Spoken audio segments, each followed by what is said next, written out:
Good day guys, another day, another repair. So today, meron tayong i-repair na Asus TUF A15 na laptop. So ito siya guys.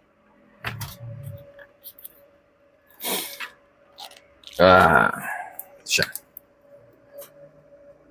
Okay. So hindi ko na napakita sa inyo, pinull out ko na yung motherboard niya kasi ang kliyente natin nanggaling pa ng Taguig. So dumayo pa siya from Taguig to Dasma. Ang pangalan nga pala ni Sir is Sir Jude Kian Arboron. Okay? Tanyag Taguig City. Bagong Tanyag Taguig City. So ang problem ng laptop na to guys is hindi nag-on. No power. Kapag sinalpak mo yung power niya, yung charger niya, magbiblink lang siya. Pag premise mo yung on, iilaw yung keyboard, mamatay ulit. Okay? Before niya dalhin dito yung laptop, pina-engage niya na sa ibang technician ng mga repair. So, ang ginawa ng kabilang technician is inside chassis cleaning ng unit and then nagpalit ng RAM. Also, nagpalit ng SSD. But, still, hindi nag-power on ang unit. Okay? So, now, hindi ko na napakita sa inyo kung paano ko binaklas yung unit. Ito siya, ang motherboard ng Asus TUF 15. So, kanina kasi nandito si Sir, yung papa niya, nag-deliver dito sa shop. Okay. So, physical check ko na. Okay. So, ito, hindi nag-on yung unit na to. So, ang gagawin natin is magdadirect na tayo. So, dito, ang unang step na pwede natin gawin dito is physical check muna. Okay. Upon physical check, guys, may mga na-notice na ako sa kanya agad. Okay. Itong laptop na to is possibly kaya nasira is due to water damage. Kung papansinin nyo, guys, pakita ko sa inyo. Ayan, pakita ko sa inyo na malapitan guys. Yung laptop ni Sir na Asus TUF F15. So, mapapansin nyo rito guys, meron siyang water damage dito. Okay, so, buti na lang, nung pinaklining niya to, hindi nilinisan yung likod. Okay, as in, hindi siya binaklas, blinover lang. So, nung binaklas natin yung motherboard, nakita natin na may mga water damage siya. Okay, so, pakita ko sa inyo sa malapitan. Ayan siya. Okay? Yan yung dalawang capacitor niya. Mapapansin nyo, may mga kulay puti dyan. Ibig sabihin, na water damage siya. Also ito. Itong capacitor na to. And then, ang isa sa pinakamalala dyan na napansin natin is yung resistor niya. Okay? Kung papansinin nyo, yung dalawang resistor niya na 2R2 is total na nagkaroon ng water damage. Okay? Yan muna yung unang gagawin natin. Ngayong napakita ko sa inyo sa physical check natin yung mga prospect o yung mga suspect natin na mga ICs o mga components. Ang gagawin natin, hindi pa tayo agad mag-i-engage ng board repair. Susubukan muna nating palitan. Palitan at linisan muna. And then, i-check natin yung value ng bawat components na yung kung tama. Okay, simulan na natin.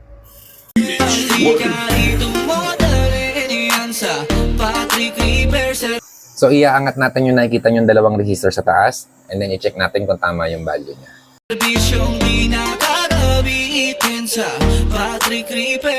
So, na-check natin yung dalawang resistor niya. Okay, yung isang resistor niya na 2.2 is faulty na. Okay, it should be dapat na 2.2 ang 2.2 kilo ohms. Ang lumalabas sa atin is 54 kilo ohms. So, papalitan na natin yan and then check natin kung mag-on yung laptop. Sa the moment, kuha muna tayo ng donor board natin.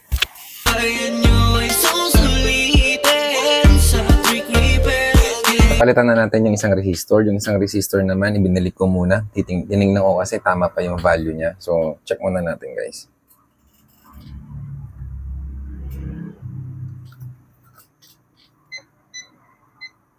Habang mainit pa yung motherboard, i-check ko muna. Habang lumalamig siya, check ko muna. Maghahanap pa tayo ng possible suspect natin or possible shorts around sections ng motherboard. Okay, wala na na-detect na short sa kanya. I-partial assembly muna natin, then check natin kung mag-on yung unit.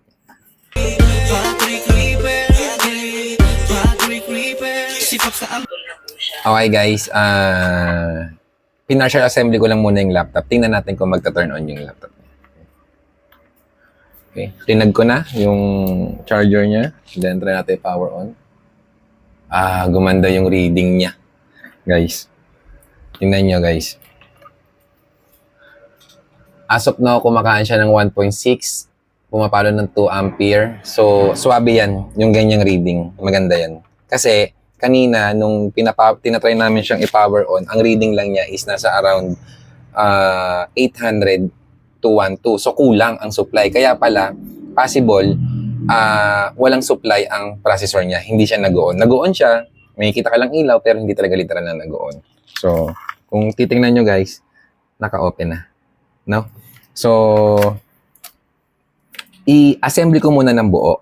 Okay? Assembly ko muna ng buo, then after that, i-check ko kung mag-on siya ng tuloy-tuloy. Kasi ang isang issue pa ng customer natin dito is nagpi-freeze yung unit niya. So, ang gagawin natin, gagamit tayo ng 4-mark. Okay? 4-mark kasi sabi niya, kapag naglalaro siya ng games, naglalaro siya ng in the middle of games, around 30 minutes or something, or before 30 minutes, 10 minutes, 10 minutes, nagahang na, kinakailangan niya i-force shutdown yung unit niya. Okay, ngayon, i-partial assembly ko muna, tingnan ko kung mag-work siya. And then, i-stress test natin gamit ang 4-mark.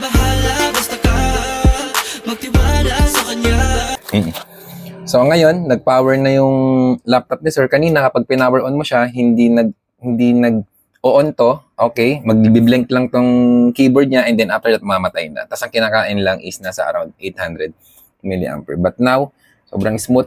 Na-on natin siya ng mabilis. So, ang gagawin na lang natin dito is i-stress test natin yung unit niya. Tingnan natin, mag-run tayo ng 4-mark kung magloloko ba o mag-freeze yung unit niya. But sa tingin ko, ang naging problema niya talaga, main factor niya is yung resistor na 2R2. Yung 2R2 niya, na 2.2 it should be, nagpalit ng value naging 54 kilo ohms instead of 2.2 kilo ohms. So, yun lang. Ano ba yung naging lesson natin dito sa unit na to? So, lucky for us, nung pina-engage niya yung laptop na to sa ibang technician, masakit man sabihin pero hindi nalinisan, hindi binaliktad yung motherboard. So nagkaroon tayo ng hint, tayong nag-second opinion. Yung hint na yun yung naging susi para ma-repair natin yung laptop.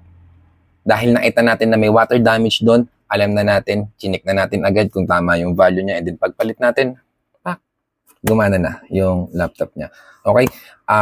Kay Sir Jude, okay na tong laptop mo, i-stress test ko na lang sa games and then ibabalik na natin to pabalik ng saan ba galing Taps? Tagig. Tagig. Bikutan Tagig. So, Sir Jude, maraming salamat sa iyo at naging follower kita sa TikTok at nagtiwala po kayo sa amin. Maraming salamat po sa inyo guys. Mabuhay po kayo.